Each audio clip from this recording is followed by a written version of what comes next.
Hello students, maths for competitive exam part 12 question number 1 from percentage. Question में given है कि एक समूह में 85 बच्चे हैं जो केवल बैडमिंटन या टेबल टेनिस या दोनों खेलते हैं। फिर इसमें आगे दिया है कि समूह में लड़कियों की संख्या लड़कों का 70% है, केवल बैडमिंटन खेलने वाले लड़कों की संख्या कुल लड़कों का 50% है तथा बैडमिंटन खेलने वाले लड़कों की संख्या कुल लड़कों का 60% है। इस बात का ध्यान रखना बेटे, यहाँ पे जो केवल बैडमिंटन की बात कर रहा है और उसके बाद जब ये केवल बैडमिंटन खेलने वाले लड़कों की बात कर रहा है, इसके बाद जो है ये सिर्फ मतलब बैडमिंटन खेलने वाले लड़कों की बात कर रहा है। इसका मतलब ये जो बाद वाले जो बैडमिंटन है इसमें और भी कुछ खेलते होंगे बच्चे, ठीक है। आगे कहता है केवल टेबल टेनिस खेलने वाले बच्चों की संख्या बच्चों की कुल संख्या का 40% है तथा 12 बच्चे टेबल टेनिस और बैडमिंटन दोनों खेलते हैं। तो केवल बैडमिंटन खेलने वाली कितनी लड़कियां हैं। क्वेश्चन थोड़ा आपको देखने में टफ लग रहा है, लेंथी, बट ऐसा कुछ है नहीं। इसको सॉल्व करते हैं, देखते हैं। तो आपका जो है इसमें बैडमिंटन और टेबल टेनिस की बात कर रहा है, तो मैं मान लेता हूँ ये बेटे बैडमिंटन का है पहला वाला पार्ट, और सेकंड वाला जो सर्कल है आपका ये किसका है, टेबल टेनिस का है। तो बैडमिंटन में क्या कहता है कि पहली बात तो आपको टोटल बच्चे कितने हैं, 85 हैं, ठीक है, 85। तो 85 में कहता है कि 70% जो है समूह में लड़कियों की संख्या लड़कों का 70% है। तो इसी में लड़के भी हैं और लड़कियां भी हैं। तो अगर मैं मान लूँ कि लड़के आपका जो है 10 रेशो में हैं, तो लड़कियां कितने रेशो में जाएंगी, 7 के। भाई 70% बता रहा है ना, तो लड़के अगर मैंने 100% 10 मान लिए तो लड़कियां कितनी हो जाएंगी, 7।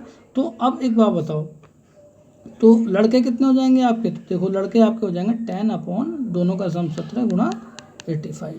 17 पंजे 85, 10 पंजे 50, तो 50 जो है आपके बॉयज़ हो गई। तो आपके ऑटोमेटिक आपके गर्ल्स कितने हो जाएंगे, 35, ठीक है ना। टोटल 85 है ना, तो यहाँ से आपके 35 गर्ल्स हो जाएंगी। तो अब एक बात बताओ, अब वो कह रहा है कि केवल जो बैडमिंटन खेलने वाले जो लड़कों की जो संख्या है, ये देखिए कुल लड़कों की संख्या का 50% है। तो कुल लड़के हमारे कितने हैं, हमारे कुल बॉयज़ जो है 50 हैं। तो इसका 50%, इसका मतलब जो है बैडमिंटन खेलने वाले 25 हो जाएंगे यहाँ से। अब वो क्या कहता है कि जो बैडमिंटन खेलने वाले जो लड़के हैं वो कुल लड़कों का 60% है। तो अब जो बैडमिंटन खेलने वाले, कहने का मतलब ये कि वो बोथ वाले हैं, केवल बैडमिंटन नहीं दिया है। तो बैडमिंटन वाले जो हैं वो कितने हैं, वो कुल लड़कों का 60%। तो 50 का जो 60% हो जाएगा, ये जो 50 लड़के हैं इनका 60% अगर हम देखते हैं तो वो 30 होगा। बट 25 तो बैडमिंटन वाले पहले ही हमारे निकल गए हैं, तो बाकी 5 बच जाएंगे यहाँ पे, ठीक है बेटे। आगे बढ़ते हैं। अब वो क्या कहता है, अब ये कहता है कि केवल टेबल टेनिस खेलने वाले बच्चों की संख्या बच्चों की कुल संख्या का 40% है। तो बच्चों की कुल संख्या कितना है बेटे, 85, ठीक है। तो इसका 40% कितना हो जाएगा, तो इसका 10% हो जाएगा 8.5 और 40% हो जाएगा 17 टू 34। तो 34 जो है आपके वो हैं जो केवल टेबल टेनिस खेलने वाले हैं।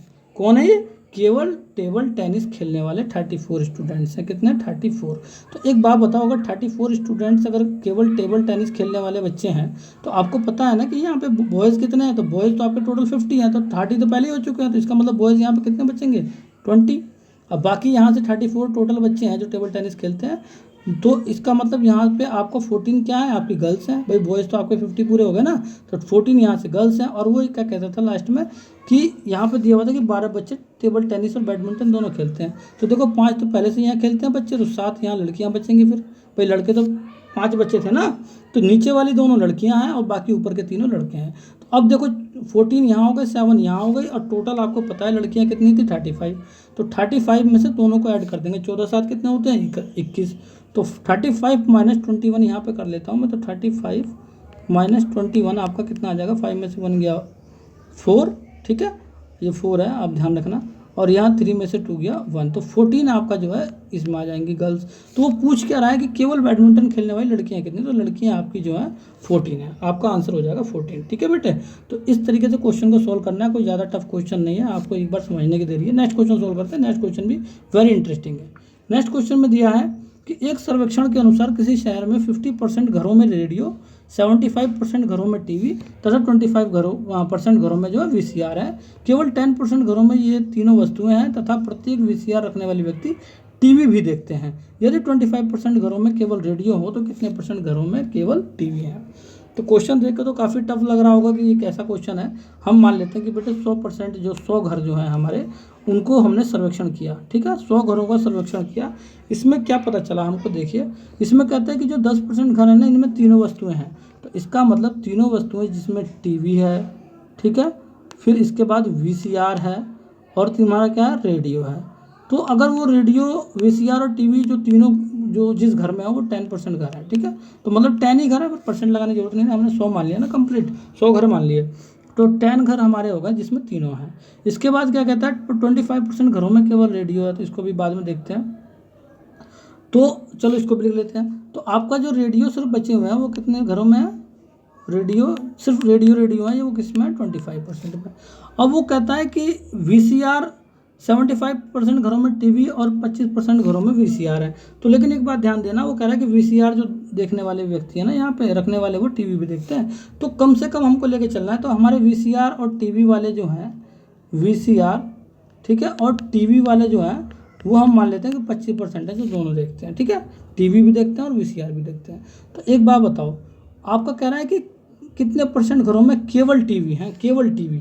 यहाँ देखो आपका इस टीवी के साथ यहाँ पे VCR रेडियो वाले भी हो गए, और यहाँ टीवी के साथ यहाँ VCR भी हो गए, जो 25 है कम से कम, ठीक है। बाकी आपके जो है यहाँ से 50% आपके बच जाएंगे, जो टीवी वाले हो जाएंगे। अब एक बात बताओ, टोटल हमारे कितने थे, टोटल 100 घरों में चेक करने गए थे ना, 100 घरों में से 10% घरों में तीनों हैं, है ना। फिर 25% घरों में सिर्फ रेडियो है, और बाकी 25% में टीवी और VCR दोनों हैं। तो आपका अगर तुम इन सबको माइनस कर दोगे ना, तो आपकी वैल्यू वो आ जाएगी जिस घर में सिर्फ टीवी है, ना वहाँ कोई VCR है, ना ही वहाँ कोई रेडियो है। तो आपका चेक करो बेटे, 25 50 और 50 + 10 60, तो 100 में से 60 आपका चले जाएगा, तो आपका आ जाएगा बेटे 40, ठीक है। तो आपका ऑप्शन नंबर C हो जाएगा आंसर, ठीक है। नेक्स्ट क्वेश्चन को सोल्व करते हैं। नेक्स्ट क्वेश्चन देखते हैं।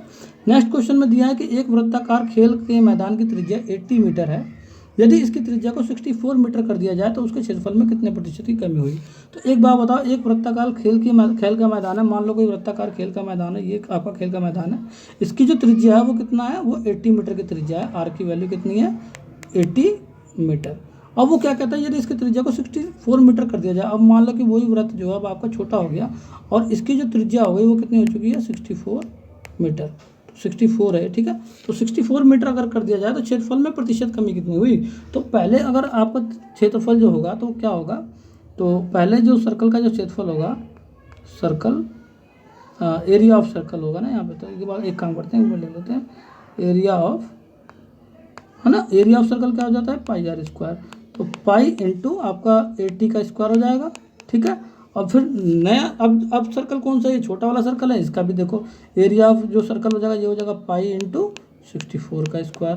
तो वो कह रहा है कि कितने % की कमी हुई है। तो पहले इसको तो इसमें से माइनस कर देंगे, तो देखो क्या हो जाएगा, पाई इंटू, ठीक है, इक्वल टू है पाई इंटू 80 का स्क्वायर माइनस 64 का स्क्वायर अपॉन किससे कमी हुई है, आपके 80 से कम हुआ है, तो 80 का स्क्वायर गुणा 100। आपको यहाँ से आंसर आ जाएगा। देखो बेटे, एक बार 80 + 64 कर लेंगे और एक बार 80 - 64 कर लेंगे, क्योंकि फार्मूला A² - B² का खुल गया ना ऊपर। तो यहाँ पे देखो बेटे ध्यान रखना, जिससे हमने किया है ना ये अपॉन में इसके साथ पाई भी था, ठीक है। तो ये पाई से पाई कैंसिल आउट हो जाएगा आपका, और आपका 80 + 64 कितना हो जाएगा, 144। इसकी वैल्यू हो जाएगी 144 और मल्टीप्लाइड बाय 80 में से अगर एक बार 64 घटा देंगे तो आपका आ जाएगा 16, ठीक है। ये हो जाएगा आपका 16। अब बटे में आपका क्या हो जाएगा, बटे में 80 का स्क्वायर आपका 6400 हो जाएगा, ठीक है। कितना हो जाएगा, 64, ये 6 है यहाँ पे, 400 हो जाएगा, ठीक है। तो और गुणा यहाँ से क्या हो जाएगा, 100। तो देखो 2 0 से तो यहाँ नीचे वाले 2 0 चले जाएगा, 64 नीचे बचेगा, तो 16 से काट दो, 16 4 जा 4 टाइम्स में चला जाएगा, ठीक है, 64। और फिर ये 4 को इसको काट देते हैं, तो यहाँ पे देखो क्या होगा, यहाँ पे आपका आ जाएगा बेटे 4 3 12, इधर लिख लेते हैं, ठीक है, 2 बचेगा, 4 6 24। तो आपका 36% आपका आंसर आ जाएगा। इसका ऑप्शन हो जाएगा बेटे ऑप्शन नंबर A, ठीक है। तो ये आपके 3 क्वेश्चन थे। बाकी आप लोग बेटे चैनल को सब्सक्राइब कीजिए और लाइक कीजिए अगर मेरा पढ़ाया हुआ अच्छा लगे तो। Okay students.